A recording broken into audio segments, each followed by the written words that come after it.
Y vayan abriendo su Biblia en Hechos 14, versículo 1 al versículo 28.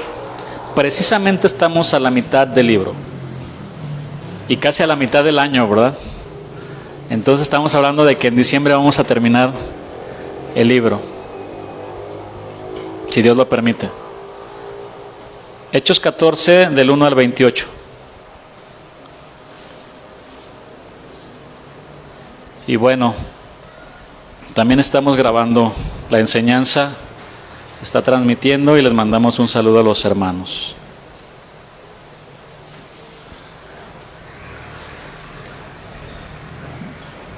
Y vaya conmigo primero al versículo 22, ahí de ese capítulo, Hechos 14.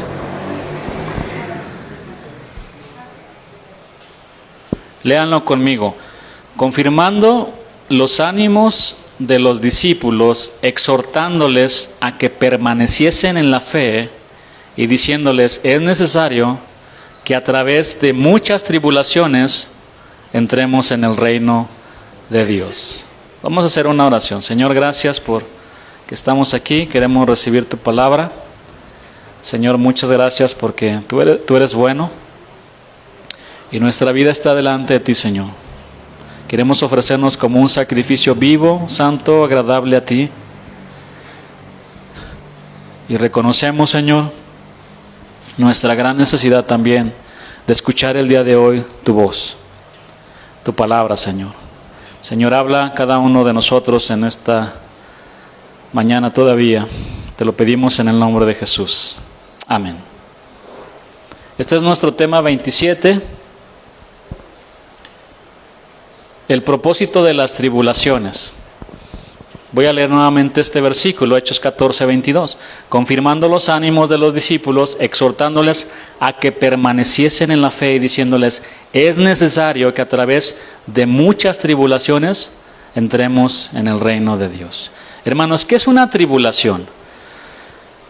La palabra que se utilizó aquí es lipsis en el griego y significa aflicción, presión, problemas, angustia, persecución, opresión.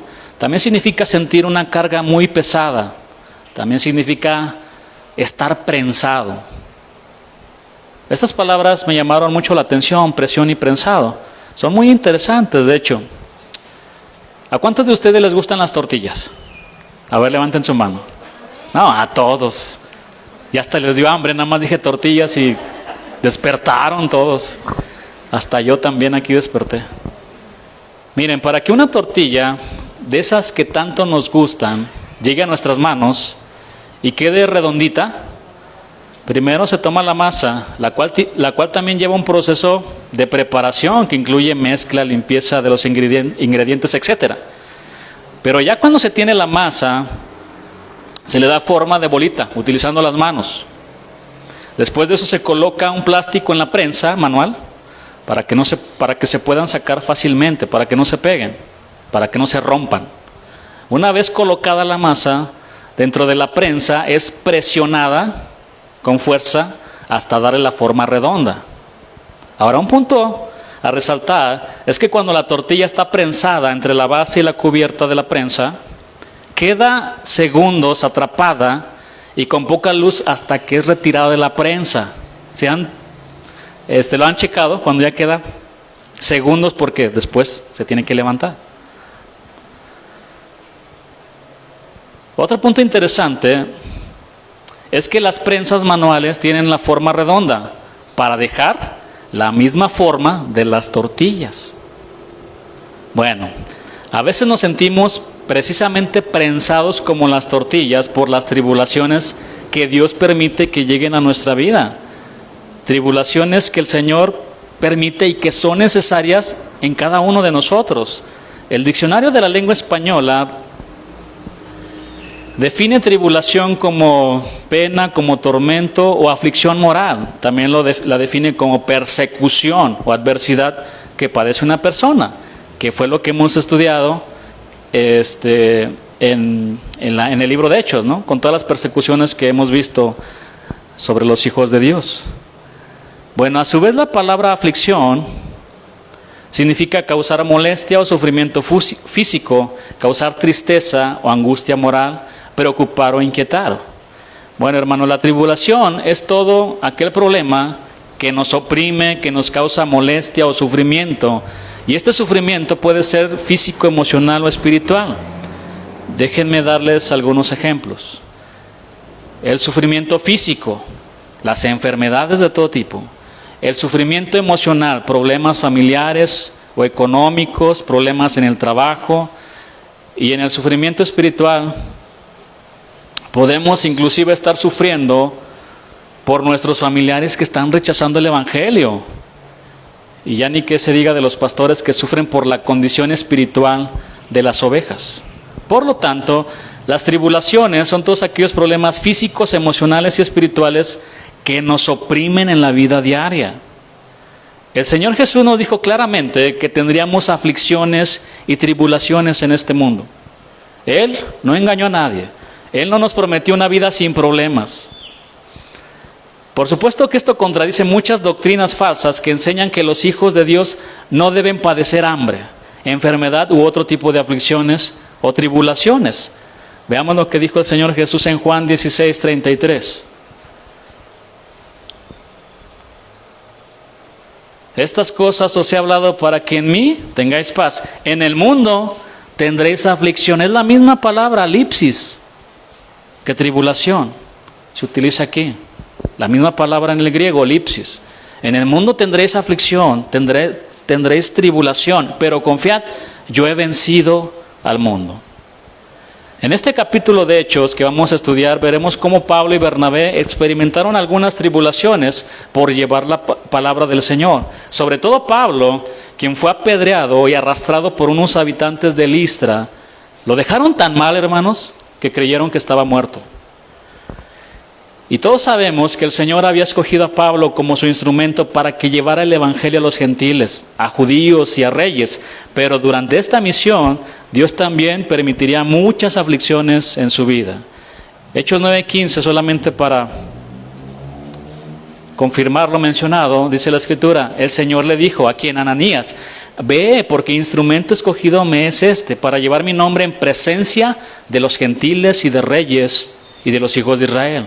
Porque yo le mostraré cuánto le es necesario padecer, y esta palabra en el griego también significa sufrir por mi nombre. Ahora, en primera instancia, Hechos 14, del versículo 1 al 5, describe la misión en Iconio. Después tenemos la misión en Listra, que comprende del versículo 6 al 20, y por último la misión en Derbe. Todas estas misiones trajeron consigo sus propias tribulaciones en la vida de Bernabé, el hijo de consolación, y Pablo, el apóstol de los gentiles. Vamos ahora sí a Hechos 14, versículo 1, y vamos a leer hasta el versículo 5.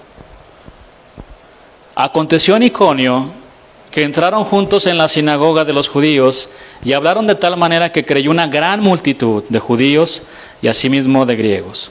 Mas los judíos que no creían excitaron y corrompieron los ánimos de los gentiles contra los hermanos.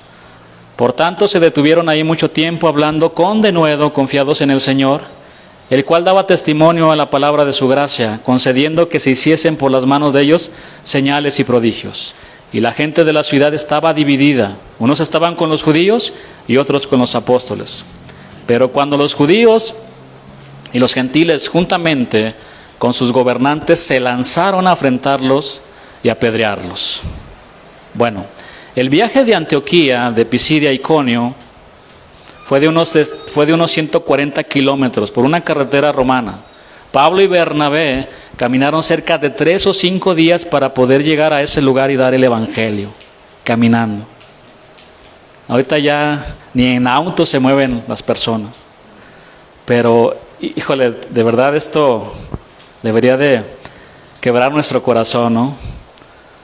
Porque esos hombres amaban a Dios y amaban a los perdidos. Ahora, una vez situados en Iconio, los apóstoles entraron en la sinagoga, según su costumbre, al igual que en Antioquía de Pisidia, y hubo resultados mixtos, es decir, creyó una gran multitud de judíos como de griegos. Pero como siempre, hermanos, hay algunos que no creen, y en el versículo 2 vemos que algunos judíos Excitaron y corrompieron los ánimos de los gentiles. Esta palabra excitaron en el griego también significa levantarse en contra. Y corrompieron, esta palabra significa hacer daño a alguien. Bueno, los judíos incrédulos, llenos de ira, incitaron a los gentiles y se levantaron contra Pablo y Bernabé para hacerles daño. A tal grado que el versículo dice que se juntaron con sus gobernantes y armaron un complot para matarlos. ¿Cómo? Lanzándoles piedras. Pablo y Bernabé eran dos hombres de Dios, pero sabían que estos hombres eran malos y que no querían nada con el Señor. Por lo tanto, cuando se dieron cuenta de que los querían matar, se fueron a Listra. Está claro que las amenazas y la persecución que se levantó en contra de Pablo y Bernabé afligían sus vidas, sobre todo porque ellos rechazaban el Evangelio. Hermanos, actualmente el foco de todo el mundo está en Estados Unidos por la masacre a la inocencia. 19 niños fueron asesinados brutalmente por un joven de 18 años, un hombre malo y violento. ¿Qué decir de los niños también que están muriendo por la invasión de Rusia a Ucrania? Hombres violentos vestidos de verde. Siguen matando. Y están matando a niños inocentes. Hay tantas historias ahorita de lo que está pasando en esa guerra que conmueven el corazón. La última que yo pude ver es de una enfermera que estaba trabajando y que cayó ahí una bomba, lo que sea, y perdió 4 dedos y sus 2 pies. Ahí está el video. Y se ve, te quebra porque la ves a ella, pero ya casándose sin piernas, con su esposo ya ahí. Y el esposo ahí abrazándola. No, eso, hay tantas historias que no se están viendo. Muchos asesinatos ahí en esa guerra. Pero México no se queda atrás. Por todos lados tenemos secuestros, feminicidios, ajuste de cuentas entre sicarios, donde también los niños son asesinados. En varios estados de la República vemos homicidios sumamente violentos. Esto nos muestra claramente que a nuestro alrededor tenemos hombres malos y violentos, que no quieren saber nada del Señor. Todo esto aflige el alma y sobre todo aflige a los padres que esperan a sus hijos y no llegan a casa. La verdad es que las mujeres son las que están más expuestas que los hombres ante estos hombres malos y violentos. Por tal razón el salmista oraba delante del Señor y le decía en el Salmo 141, que dice así: líbrame, oh Jehová, del hombre malo, guárdame de hombres violentos. Tenemos que caminar con mucha prudencia en este mundo, hermanos. En un mundo que está corrompido por la maldad, sobre todo los jóvenes, que veo aquí varios, que se exponen fácilmente. Tantas historias que hemos escuchado. Líbrame, oh Jehová, del hombre malo, guárdame de hombres violentos. Bueno, regresando a Hechos 14, a partir del 6, versículo 6, para que tengan ahí su Biblia. El viaje que hicieron Pablo y Bernabé a Listra fue de unos 30 kilómetros por la misma carretera romana que siguieron desde Antioquía de Pisidia. El camino hasta Listra tenía notables dificultades, la carretera era mala y se convertía en un sendero para caballerías y camellos. Además, los licaonios eran un pueblo supersticioso y tenían poca educación, hablaban un idioma muy propio de las altas montañas donde ellos vivían. En los versículos del 6 al 20 no se menciona ninguna sinagoga en Listra ni tampoco en Derbe. Ambas ciudades estaban en una región más aislada que Iconio y Antioquía de Pisidia. Es importante señalar que los judíos no construían sinagogas si no había una población hebrea. Así podemos concluir que Pablo y Bernabé pasaron a una parte donde la gran mayoría de la gente era pagana, es decir, no conocía nada de la palabra ni de Dios. Al cruzar la frontera provincial de Frigia a Licaonia, también cruzaron la barrera del idioma. Pablo y Bernabé podían predicar en griego, pero no entendían el idioma de los licaonios. Ahora, es en este contexto geográfico y cultural que Pablo y Bernabé predicaban el Evangelio Y ahí la palabra de Dios, hermanos, alumbró la vida de un hombre afligido por una enfermedad que había adquirido desde su nacimiento. Leamos el versículo 7 en adelante. Y allí predicaban el evangelio. Y cierto hombre de Listra estaba sentado imposibilitado de los pies, cojo de nacimiento, que jamás había andado. Este oyó hablar a Pablo, el cual, fijando en él sus ojos y viendo que tenía fe para ser sanado, dijo a gran voz: levántate derecho sobre tus pies. Y él saltó y anduvo. Allí estaba un paralítico escuchando a Pablo, el cual, en él fijando sus ojos y viendo que tenía fe para ser sanado, dijo a gran voz: levántate derecho sobre tus pies. Y él saltó y anduvo. Esta sanidad de este hombre paralítico es muy similar a la sanidad que Lucas narra en Hechos 3, donde vemos que Dios usó la vida de Pedro para sanar también a un cojo de nacimiento. En ambos pasajes, Lucas describe al hombre como cojo de nacimiento. Además, en ambos relatos, el cojo salta y anda. En resumen, vemos el don de sanidad actuando de una manera maravillosa. Ahora, hermanos, toda sanidad viene del Señor. El proceso natural de recuperación que experimenta el ser humano ante una enfermedad o alguna herida es el mecanismo sanador que Dios incluyó en nuestros cuerpos al crearnos. El uso de la ciencia médica o de medicamentos también proviene de Dios, porque el Señor da al hombre la inteligencia y la habilidad para investigar acerca de enfermedades y crear las curas a dichas enfermedades. Entonces, también tenemos a los doctores. Hay que orar, sí, pero también podemos acudir a los doctores. Cuando un cristiano ora por un enfermo, a veces Dios interviene de manera sobrenatural para sanar de manera milagrosa y en ocasiones de manera inmediata. Es el Dios Todopoderoso. Pero lo que pasó en Hechos 3 y en el capítulo 14 es algo distinto. Aquí el apóstol, con conocimiento sobrenatural de lo que va a suceder, ordenó a un cojo de nacimiento que se levantara y que caminara.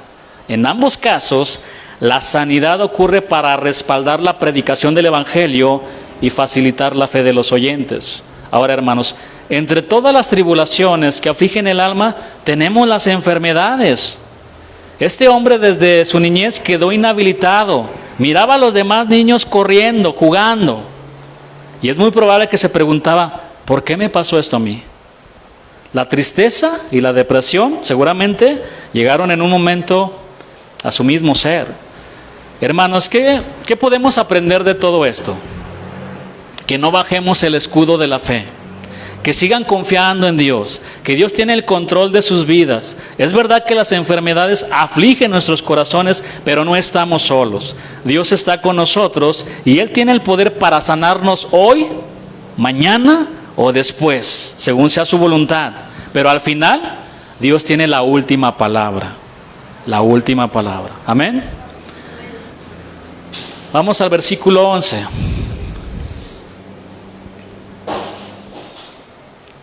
Entonces la gente, visto lo que Pablo había hecho, alzó la voz diciendo en lengua licaónica: dioses bajo la semejanza de hombres han descendido a nosotros.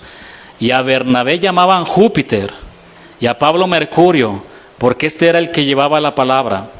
Y el sacerdote de Júpiter, cuyo templo estaba frente a la ciudad, trajo toros y guirnaldas delante de las puertas, y juntamente con la muchedumbre quería ofrecer sacrificios. Bueno, el milagro de este hombre cojo de nacimiento fue muy notorio a los ojos de los licaónicos, y en su propia lengua expresaron la siguiente frase: los dioses han tomado forma humana y han venido a visitarnos.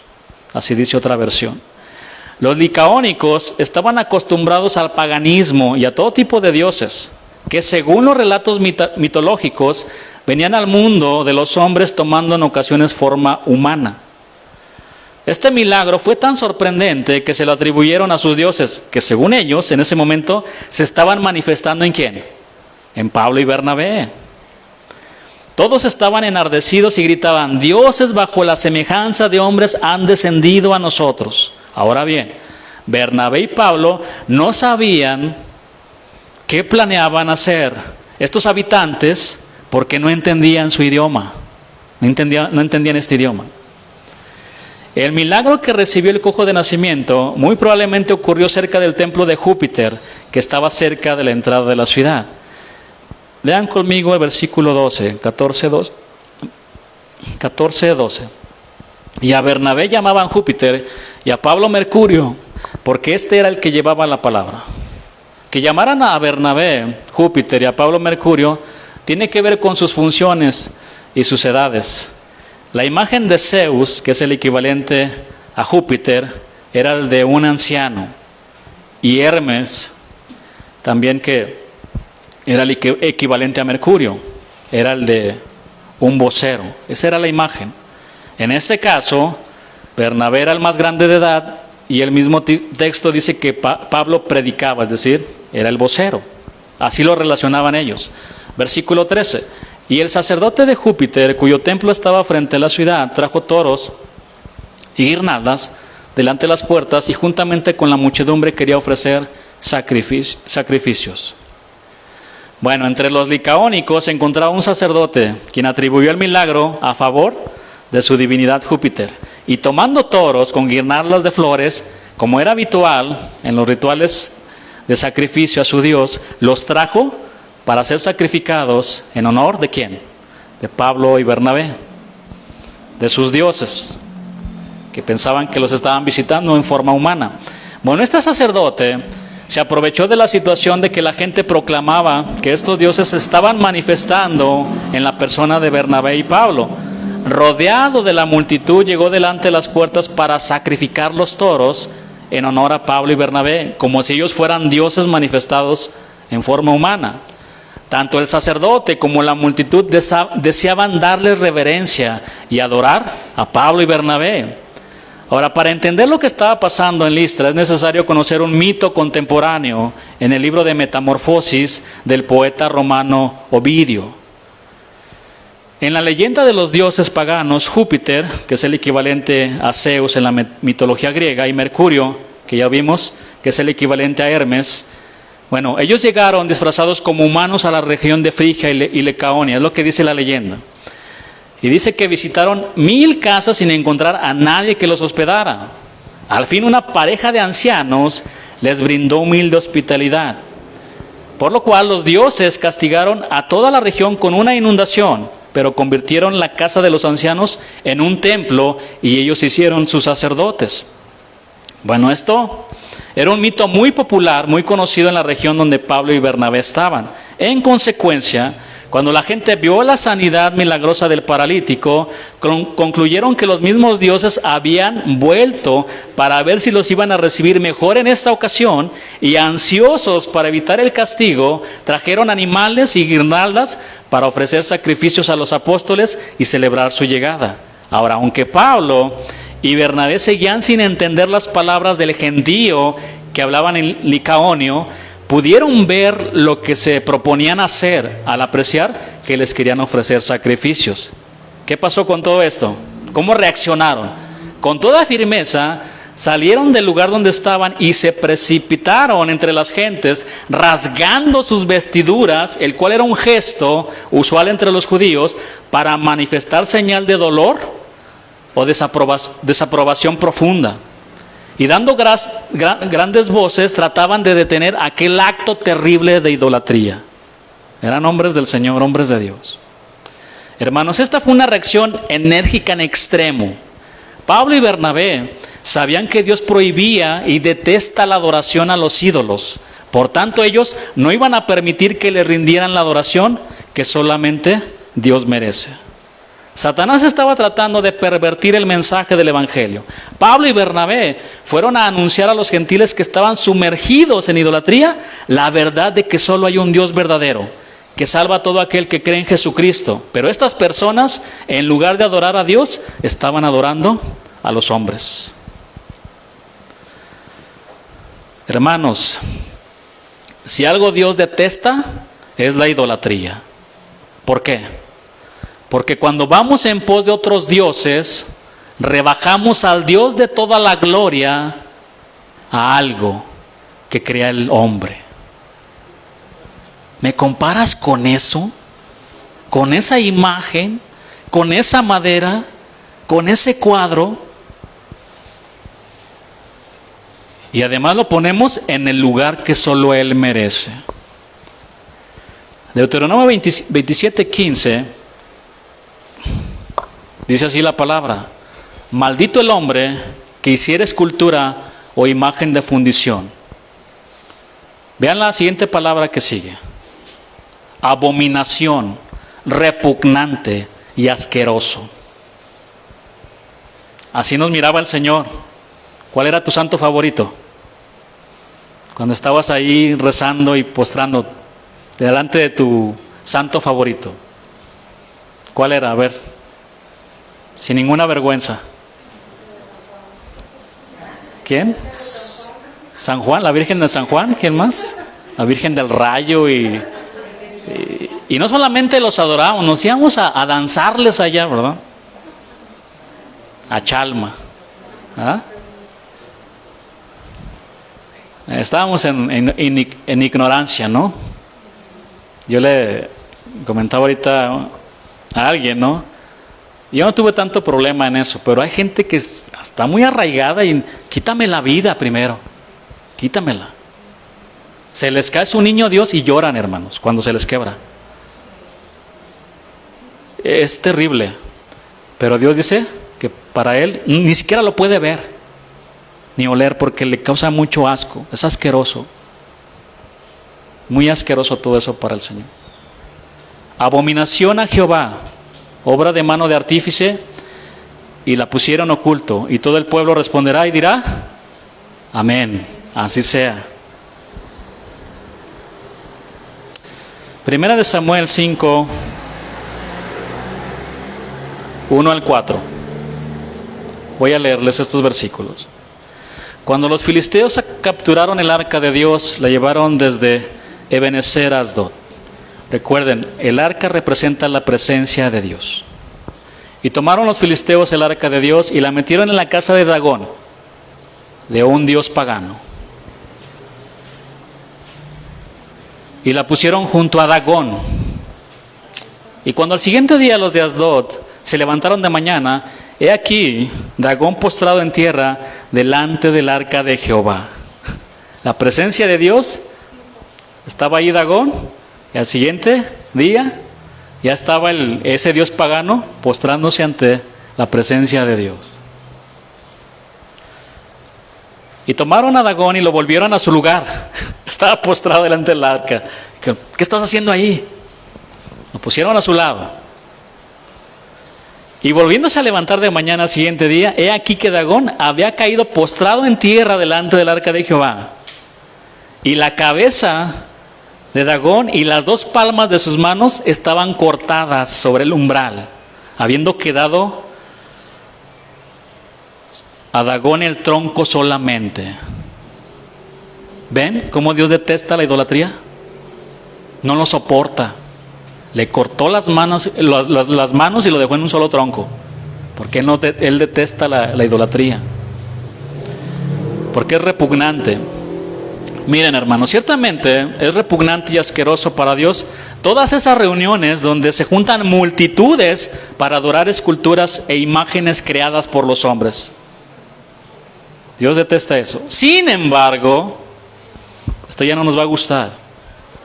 Los cristianos no se salvan, porque Dios también detesta las reuniones donde la gente adora a sus cantantes y pastores favoritos. Eso también se llama idolatría. ¿Qué decir de la persona que has puesto en el lugar de Dios? ¿O qué decir de tu Dios el dinero?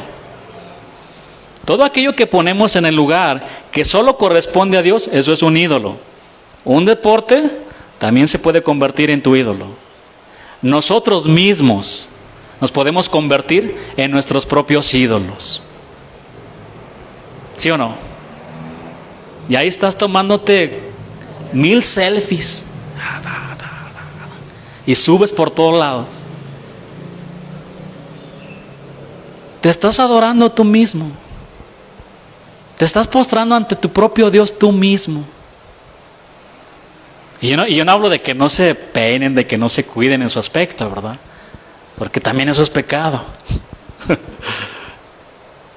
Pero hay gente que se la pasa cada segundo y estatus, el cafecito, por acá ando y... Tranquilos. Porque puede llegar el Señor y te puede cortar las manos, ¿eh? Dios es un Dios celoso. Te quiere únicamente para Él. Y yo seré tu Dios.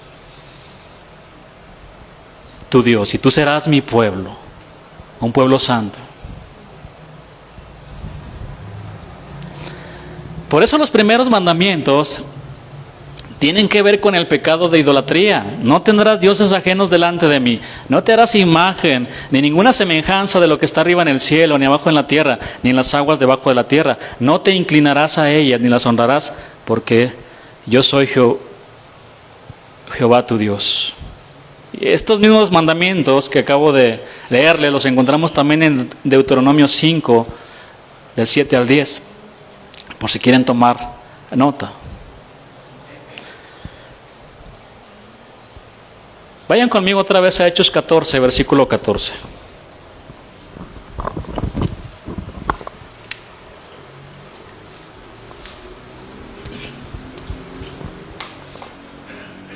¿Quieren que sigamos hablando de idolatría? ¿Qué tal de las canciones del mundo? ¿Cuántos siguen escuchando canciones del mundo? A los tucanes de Sodoma, al Buki, a los Temerarios. Ay, esas me llegan, pastor. Las escuchas y empiezas a llorar. Te le postras ahí a tu ídolo. Ah, los Beatles. No, los Beatles de los 60, ¿va? Qué grupo. Con esas sí te pones a adorar, ¿verdad?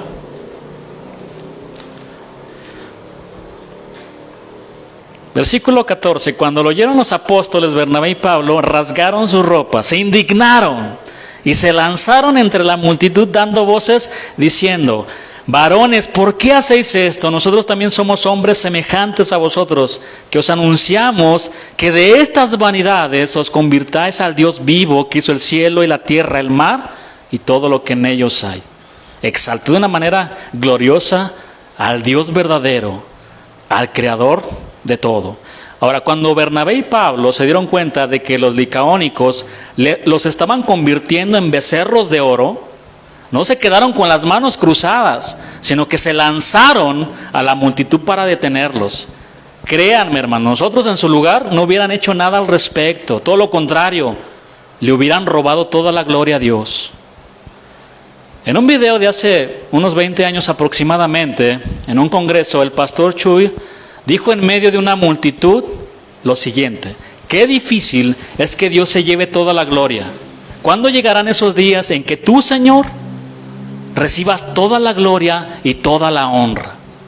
Porque hay mucha gente muy idólatra, hasta en el pueblo cristiano. Cuando él iba a los congresos, la gente se le acercaba y lo tocaba para que le pasara la unción. Y a muchos cantantes cristianos, peor, tantito peor, hay cristianos que van a pedirles el autógrafo a los pastores y a los cantantes. Eso es peor. Porque nosotros se supone que conocemos la palabra. Hermanos, si algo aflige a los verdaderos hombres de Dios, es que la gente ponga sus ojos en los hombres y no en Dios. Si Juan el Bautista no se consideraba digno de agacharse para desatar la correa del calzado del Señor, nosotros menos, Señor. Nosotros menos, hermanos, perdón. Ni siquiera le llegamos a los talones a Juan el Bautista, pero somos más atrevidos, más osados en robarle la gloria a Dios. Ahí tenemos a las personas de la Iglesia de la Luz del Mundo que adoran un hombre. Tienen varios cantos dedicados a ese hombre llamado Nazón, Joaquín, y también tienen cantos hacia su padre. Qué terrible todo esto. ¿Y dónde está ahorita él? ¿Ahí dónde está su Dios? ¿Está encerrado su Dios? En su profunda indignación, Pablo y Bernabé Dieron un salto, es lo que significa en el griego la palabra que se precipitaron. Dieron un salto para detener a esta gente idólatra, pero no lo lograron, como lo vemos en el versículo 18. Hechos 14, 18.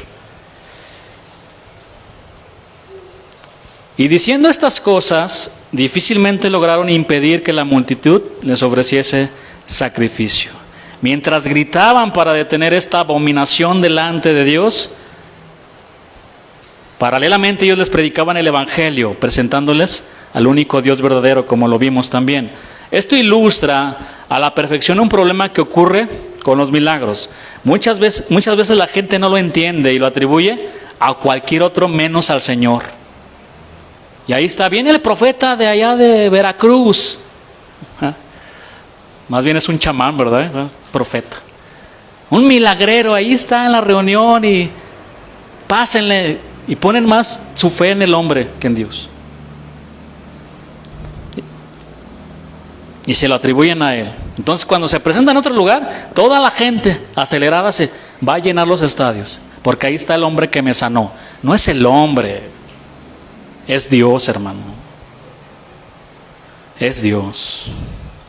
En los discursos anteriores hemos visto cómo Pedro usó el Antiguo Testamento como una fuente de autoridad incuestionable para establecer sus argumentos acerca de Cristo.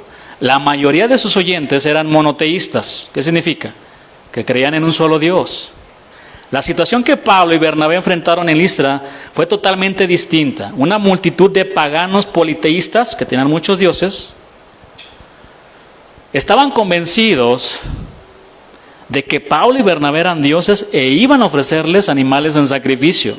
En los discursos anteriores vemos cómo, por ejemplo, Pedro hablaba acerca de Abraham, también Esteban, de Moisés, de David y de los profetas y de las promesas, pero esta multitud no sabía nada de eso. Este resumen que Lucas nos da respecto de todo lo que Pablo contiene varios puntos claves. Por ejemplo, Pablo estableció que él y Bernabé eran mortales, igual que aquella gente. También proclamó al Dios vivo que hizo el cielo y la tierra, el mar y todo lo que en ellos hay. Advirtió que ofrecerles sacrificios a ellos era vanidad y que debían convertirse de eso. Anunció la paciencia de Dios al permitirle a la gente andar en sus propios caminos. Bueno, hermanos, aquí no terminaron las aflicciones de Pablo. Vamos al versículo 19, Hechos 14, 19.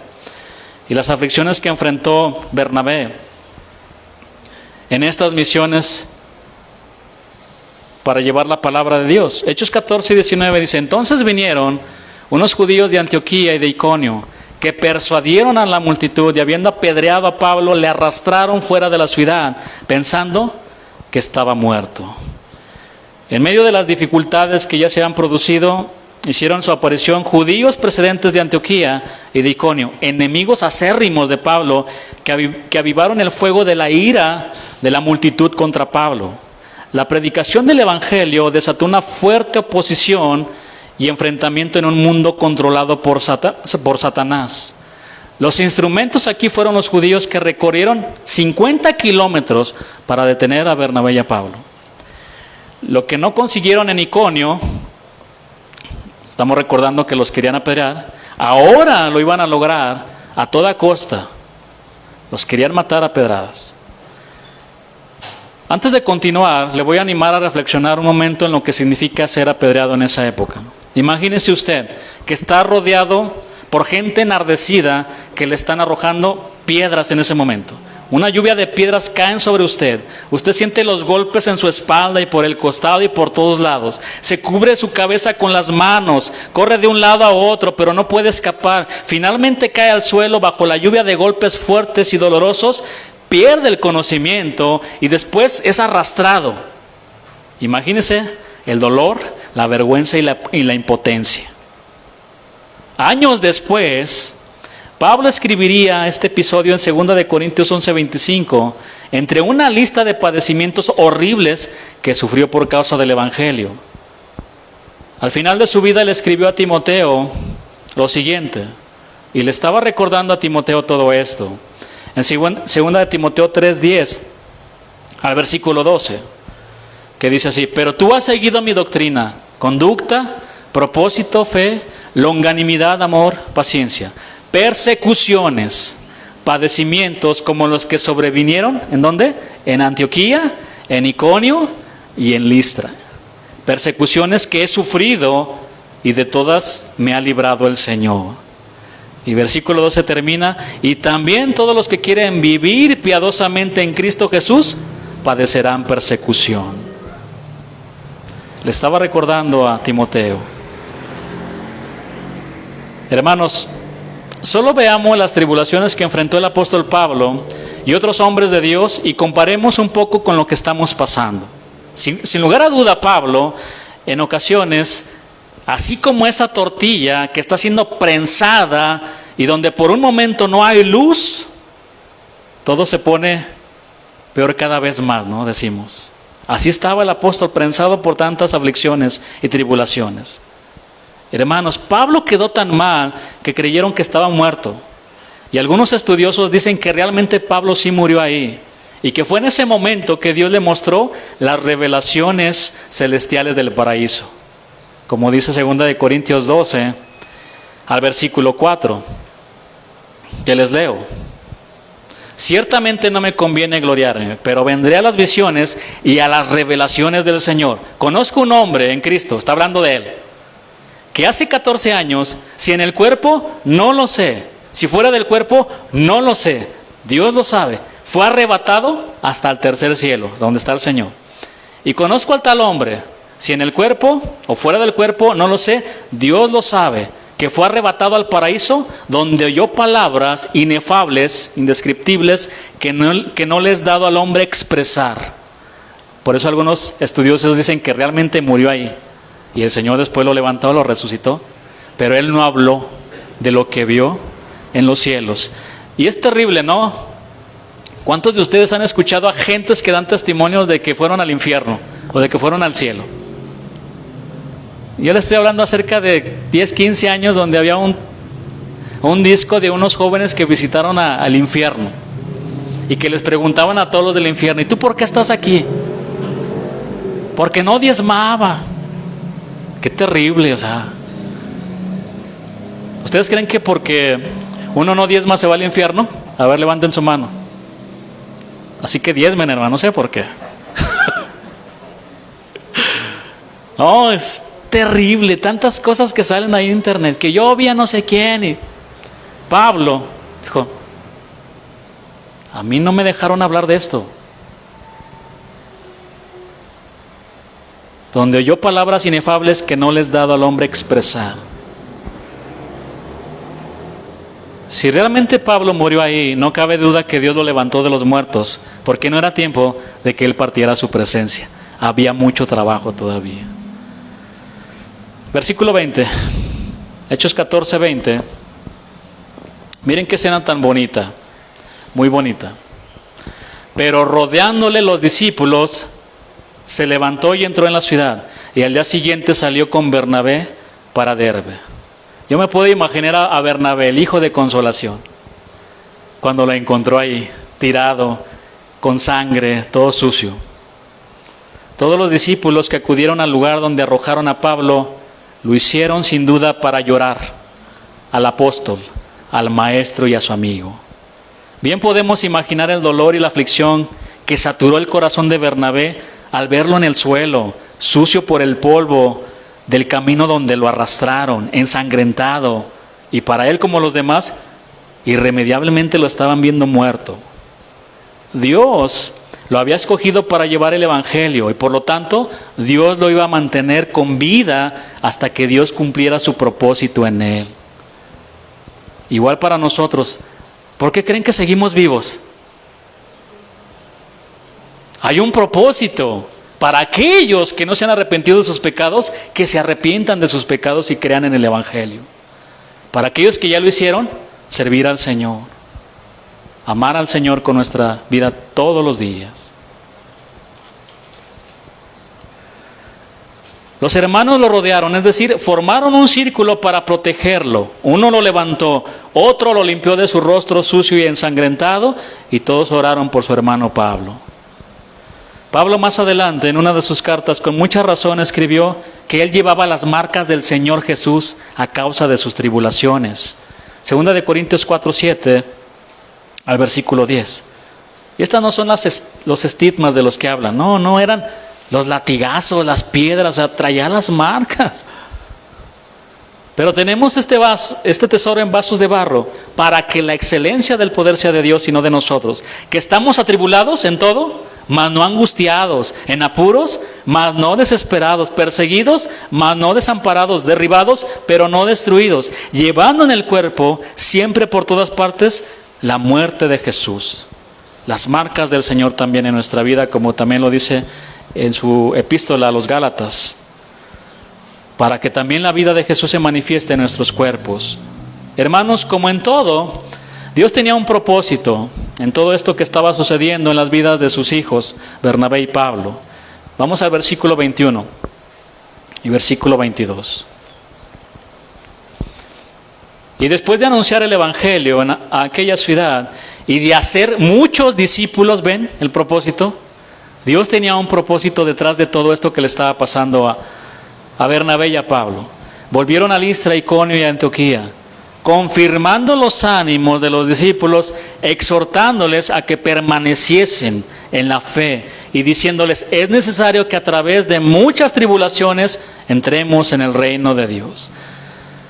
Después de todo lo que pasaron, el Señor tenía el firme propósito de consolidar y fortalecer la fe de los discípulos y de animarlos de que las persecuciones o tribulaciones forman parte de la vida cristiana, hermanos. El sufrimiento, la tristeza, las lágrimas forman parte.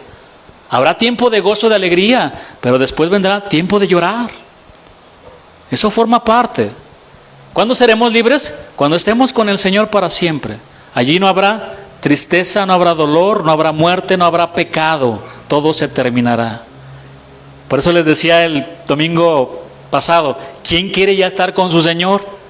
Y nadie levantaba la mano. Tenemos que pasar por ese proceso. Mientras estemos en este mundo, vendrán todo tipo de tribulaciones. Esto terminará, como les dije, hasta que el Señor venga. El problema, hermanos, no son las tribulaciones, sino cómo las enfrentamos. Van a venir. En el mundo tendréis aflicción. Versículo 23. 14:23. Y constituyeron ancianos en cada iglesia. Vean todo lo que estaba detrás de eso. Pablo y Bernabé no lo miraban.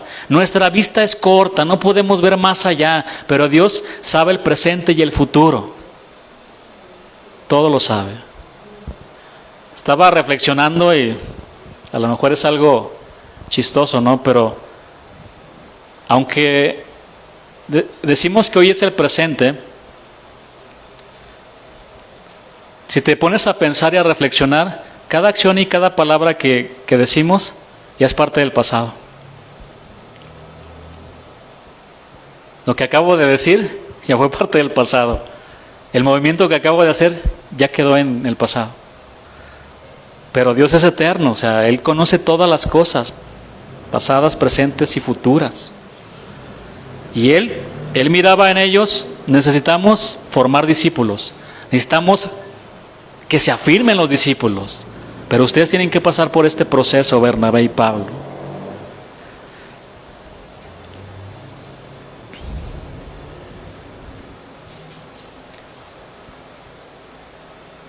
Ya leímos el 23, ¿verdad?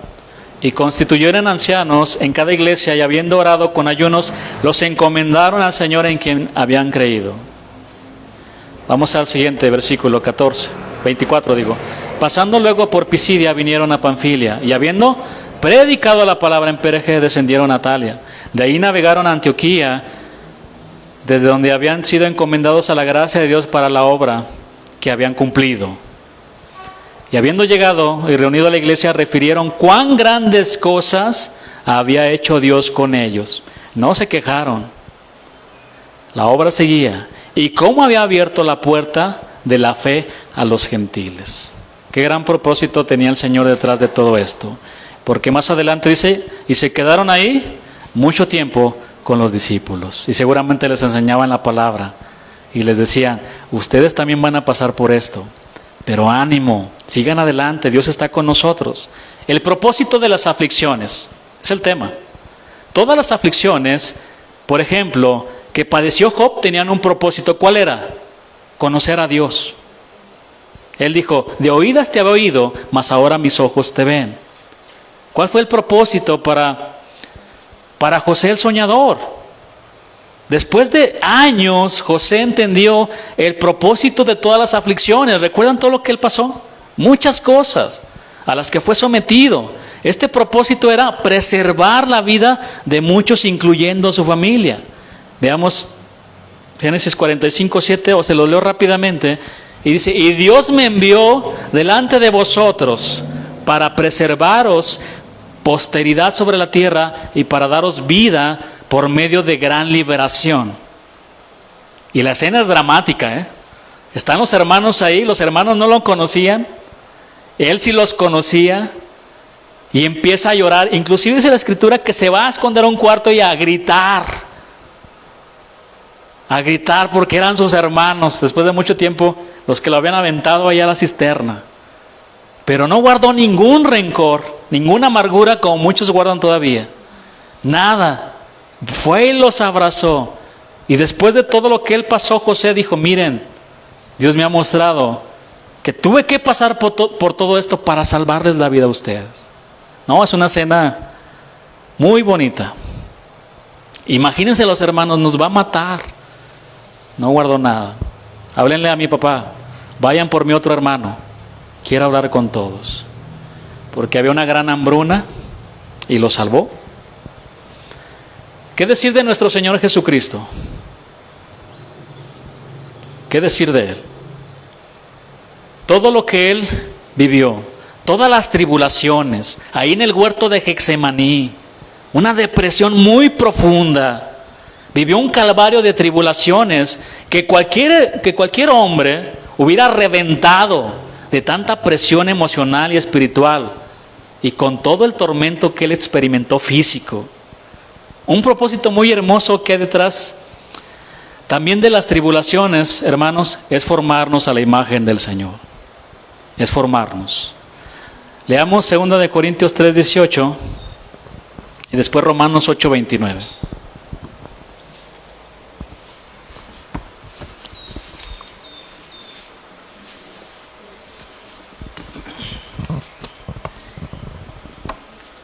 Por tanto, nosotros todos, mirando a cara descubierta, como en un espejo, la gloria del Señor, somos transformados de gloria en gloria, en la misma imagen, como por el Espíritu del Señor.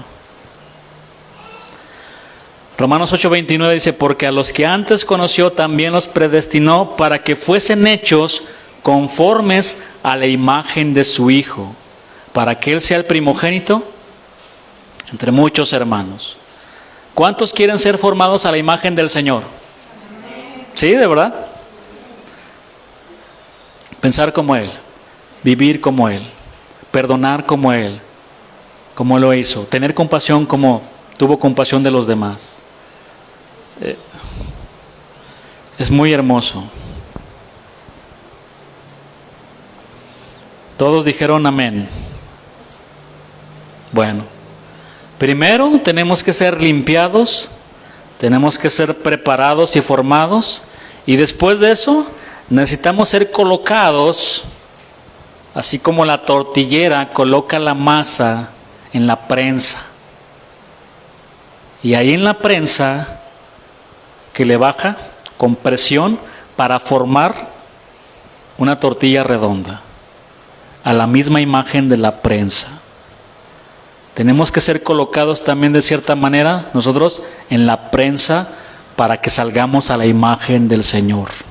No hay otra manera. Dios permite todo eso para formarnos también a la imagen de nuestro Señor Jesús. Amén. Hemos terminado, hermanos. Dios les bendiga. Pónganse sobre sus pies y vamos a aprovechar para orar.